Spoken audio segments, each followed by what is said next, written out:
بسم اللہ الرحمن الرحیم۔ محترم ناظرین، آئیے سماعت کیجیے واقعہ کربلا قسط نمبر 5۔ موضوع ابن زیاد کی جانب سے ناکہ بندی، حضرت حر رضی اللہ تعالی عنہ کی آمد۔ تاریخ اسلام۔ غرض ادھر تو امام علی مقام امام حسین رضی اللہ تعالی عنہ روانہ ہوئے اور ادھر حضرت امام علی مقام رضی اللہ تعالی عنہ ادھر روانہ ہوئے اور ادھر ابن زیاد بدنہاد بانی فساد کو یہ خبر پہنچی۔ قادسیہ سے خفان اور کوہ لعلہ اور قطانہ تک فوج سے ناکہ بندیاں کرا دیں اور قیامت تک مسلمانوں کے دلوں کو گھائل کرنے اور کلیجوں میں گھاؤ ڈالنے کی بنیاد ڈال دی۔ امام مظلوم رضی اللہ تعالیٰ عنہ نے قیس بن مسہر کو اپنی تشریف آوری کی اطلاع دینے کوفے بھیجا۔ جب یہ مرحوم قادسیہ پہنچے، ابن زیاد کے سپاہی گرفتار کر کے اس خبیث کے پاس لے گئے۔ اس مردود نے کہا، اگر جان کی خیر چاہتے ہو تو اس چھت پر چڑھ کر حسین کو گالیاں دو۔ یہ سن کر وہ خاندان نبوت کا فدائی، اہل بیت رسالت کا شہدائی چھت پر گیا اور اللہ تبارک و تعالیٰ کی حمد و ثنا کے بعد بلند آواز سے کہنے لگا، حسین آج تمام جہان سے افضل ہیں۔ رسول اللہ صلی اللہ علیہ وسلم کی صاحبزادی فاطمہ زہرا رضی اللہ تعالیٰ عنہ کی کلیجے کے ٹکڑے ہیں، مولا علی کی آنکھوں کے نور، دل کے سرور ہیں۔ ان کا قاصد ہوں، ان کا حکم مانو اور ان کی اطاعت کرو۔ پھر کہا، ابن زیاد اور اس کے باپ پر لعنت۔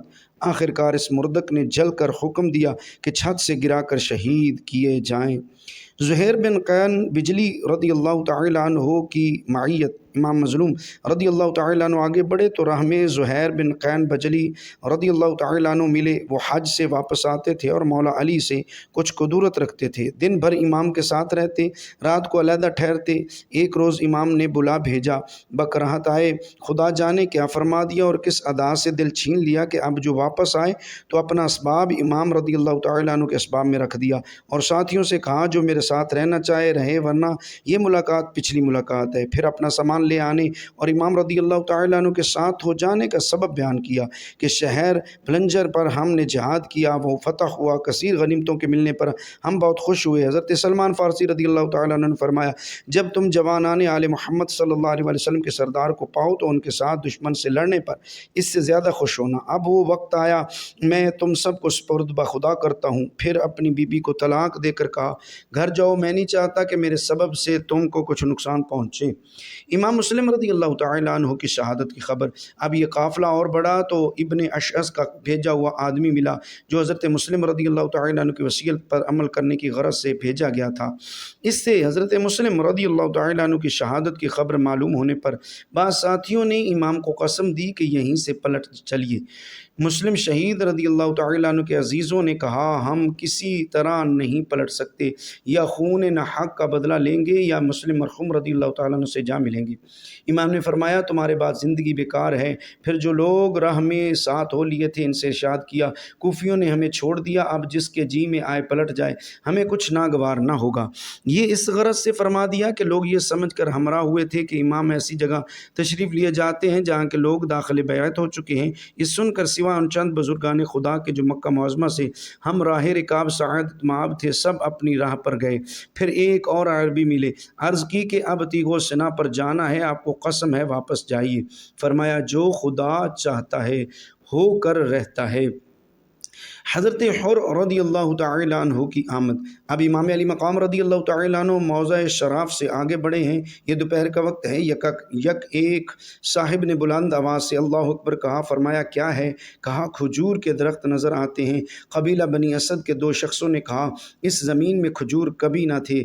فرمایا، پھر کیا ہے؟ عرض کی، سوار معلوم ہوتے ہیں۔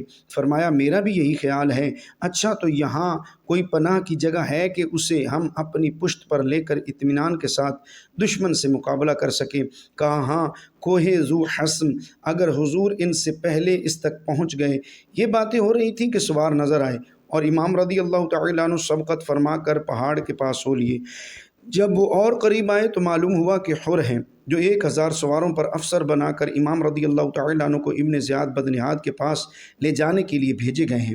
اس ٹھیک دوپہر میں اصحاب امام کے سامنے اترے۔ مالک کوثر کے بیٹے نے حکم دیا کہ انہیں اور ان کے گھوڑوں کو پانی پلاؤ۔ ہمراہیان امام رضی اللہ تعالیٰ عنہ نے پانی پلایا۔ جب ظہر کا وقت ہوا، امام نے مؤذن کو اذان کا حکم دیا، پھر ان لوگوں سے فرمایا، تمہاری طرف میرا آنا اپنی مرضی سے نہ ہوا، تم نے خط اور قاصد بھیج بھیج کر بلایا۔ اب اگر اطمینان کا اقرار کرو تو میں تمہارے شہر کو چلوں، ورنہ واپس جاؤں۔ کسی نے جواب نہ دیا اور مؤذن سے کہا، تکبیر کہو۔ امام رضی اللہ تعالیٰ عنہ نے حر سے فرمایا، اپنے ساتھیوں کو تم نماز پڑھاؤ گے؟ کہا، نہیں، آپ پڑھائیں گے اور ہم سب مقتدی ہوں۔ بعد نماز حر اپنے مقام پر گئے۔ امام رضی اللہ تعالیٰ عنہ نے اللہ تعالیٰ کی تعریف کے بعد ان لوگوں سے ارشاد فرمایا، اگر تم اللہ عز و جل سے ڈرو اور حق کو اس کے اہل کے لیے پہچانو تو خدا کی رضامندی اسی میں ہے کہ ہم اہل بیت ان ظالموں کے مقابلہ میں اولو الامر ہونے کا مستحق ہے۔ بہی ہمہ اگر تم ہمیں ناپسند کرو اور ہمارا حق نہ پہچانو اور اپنے خطوں اور قاصدوں کے خلاف ہمارے بارے میں رائے رکھنا چاہو تو میں واپس جاؤں۔ حر نے عرض کی، واللہ ہم نہیں جانتے کیسے خط اور کیسے قاصد۔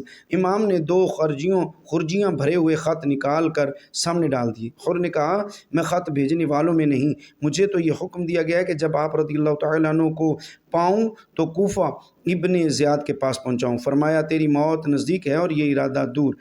پھر ہمراہیوں کو حکم دیا کہ واپس چلیں۔ حر نے روکا، فرمایا، تیری ماں تجھے روئے کیا چاہتا ہے؟ کہا، سنیے، خدا کی قسم آپ کے سوا تمام عرب میں کوئی اور یہ بات کہتا تو میں اس کی ماں کو برابر سے کہتا، کسے بادشاہ، مگر واللہ آپ کی ماں کا نام پاک تو میں ایسے موقع پر لے ہی نہیں سکتا۔ فرمایا، آخر مطلب کیا ہے؟ عرض کی، ابن زیاد نے پاس حضور کا لے چلنا۔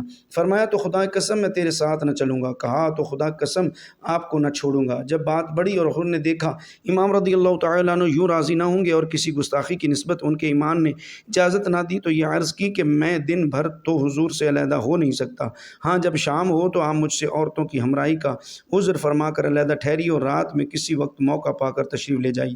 میں ابن زیاد کو کچھ لکھ بھیجوں گا، شاید اللہ تعالیٰ وہ صورت کرے کہ میں کسی بے جا معاملہ میں مبتلا ہونے کی جرت نہ کر سکوں۔ کوفیوں کی بے وفائی اور قیس بن مسہر کی شہادت کی خبر جب عزیب الجہانات پہنچے تو کوفے سے 4 شخص آتے ملے، حال پوچھا۔ مجمع میں عبید اللہ عامری نے عرض کی، شہر کے رئیسوں کو بھاری رشتوں سے توڑ لیا گیا اور ان کی تھیلیوں کو روپیوں اشرفیوں سے بھر دیا گیا ہے۔ وہ تو ایک زبان حضور کے مخالف ہو گئے، رہے عوام ان کے دل حضور رضی اللہ تعالیٰ عنہ کی جانب جھکتے ہیں اور کل انہی کی تلواریں حضور پر کھینچیں گی۔ فرمایا، میرے قاصد قیس کا کیا حال ہے؟ کہا، قتل کیے گئے۔ امام رضی اللہ تعالیٰ عنہ بے اختیار رو پڑے اور فرمایا، کوئی اپنی منت پوری کر چکا اور کوئی انتظار میں ہے، الہی ہمیں اور انہیں جنت میں جمع فرما۔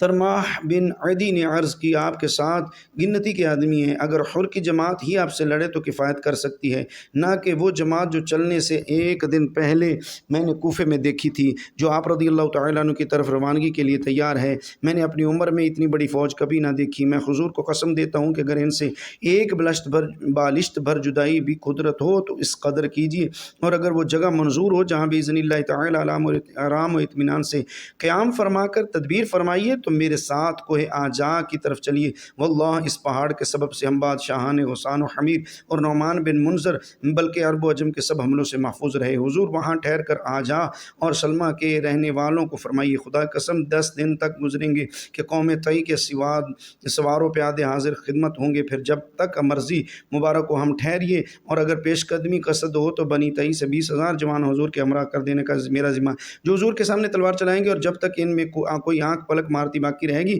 حضور تک دشمن نہ پہنچ سکیں گے۔ ارشاد ہوا، اللہ تمہیں جزائے خیر دے، ہمارا اور کوفیوں کا کچھ قول ہو گیا ہے جس سے ہم پھر نہیں سکتے۔ یہ فرما کر انہیں رخصت کیا۔ امام علی مقام رضی اللہ تعالیٰ عنہ کا خواب دیکھنا۔ امام نے راہ میں خواب دیکھا، جاگے تو انا للہ و انا الیہ راجعون والحمد للہ رب العالمین فرماتے اٹھے۔ امام زین العابدین رضی اللہ تعالیٰ عنہ نے عرض کی، اے میرے باپ، میں آپ پر قربان، کیا بات ملاحظہ فرمائی؟ فرمایا، خواب میں ایک سوار دیکھا، کہہ رہا ہے لوگ چلتے ہیں اور ان کی قضائیں ان کی طرف چل رہی ہیں، میں سمجھا کہ ہمیں ہمارے قتل کی خبر دی جاتی ہے۔ حضرت عابد رضی اللہ تعالیٰ عنہ نے کہا، اللہ آپ کو کوئی برائی نہ دکھائے، کیا ہم حق پر نہیں؟ فرمایا ضرور ہیں۔ عرض کی جب ہم حق پر جان دیتے اور قربان ہوتے ہیں تو کیا پرواہ ہے؟ فرمایا اللہ تم کو ان سب جزاؤں سے بہتر جزا دے جو کسی بیٹے کو کسی باپ کی طرف سے ملے۔ اللہ اکبر کبیرہ۔ امام علی مقام رضی اللہ تعالی عنہ کا یہ فرمان۔ ابن زیاد کی طرف سے امام عرش مقام رضی اللہ تعالی عنہ پر سختی کا حکم۔ جب نینوا پہنچے ایک سوار کوفے سے آتا ملا، اس نے حر کو ابن زیاد کا خط دیا، لکھا تھا حسین پر سختی کر، جہاں اتریں میدان میں اتریں، پہنے سے دور ٹھہریں، یہ قاصد برابر تیرے ساتھ رہے گا یہاں تک کہ مجھے خبر دے کہ تو نے میرے حکم کی کیا تعمیل کی۔ حر نے خط پڑھ کر امام سے گزارش کی کہ مجھے یہ حکم آیا ہے، میں اس کے خلاف نہیں کر سکتا، یہ قاصد مجھ پر جاسوس بنا کر بھیجا گیا ہے۔ زہیر بن قین نے عرض کی خدا کی قسم اس کے بعد جو کچھ آئے گا وہ اس سے سخت طرح ہوگا، اس گروہ کا قتال ہمیں آئندہ آنے والوں کے قتال سے آسان ہے۔ ارشاد ہوا ہم ابتدا نہ فرمائیں گے۔ یہی باتیں ہو رہی تھیں کہ آفتاب غروب ہو گیا اور محرم کی دوسری رات کا چاند اپنی ہلکی ہلکی روشنی دکھانے لگا۔ دونوں لشکر علیحدہ علیحدہ ٹھہرے۔ اللہ اکبر کبیرہ۔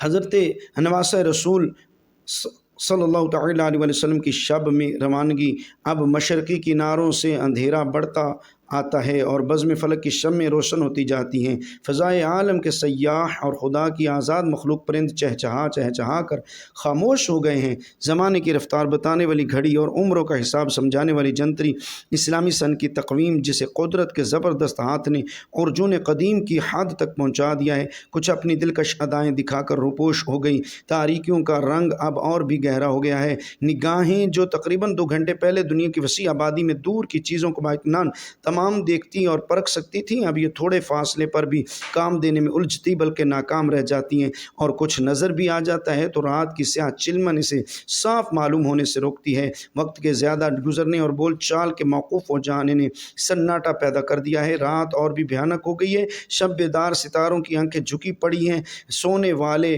نمبیاں تان کے سو رہے ہیں، نیند کا جادو زمانے پر چل گیا ہے۔ خر کے لشکر سے نفیر خواب بلند ہوئی ہے۔ امام جنت مقام جنہوں نے اتنی رات اسی موقع کے انتظار میں جاگ کر گزاری، کوشش کی، تیاریاں فرما رہے ہیں۔ اسباب جو شام سے بندھا رکھا تھا ہار گیا اور عورتوں کو بچوں کو سوار کرایا گیا۔ اب یہ مقدس قافلہ اس اندھیری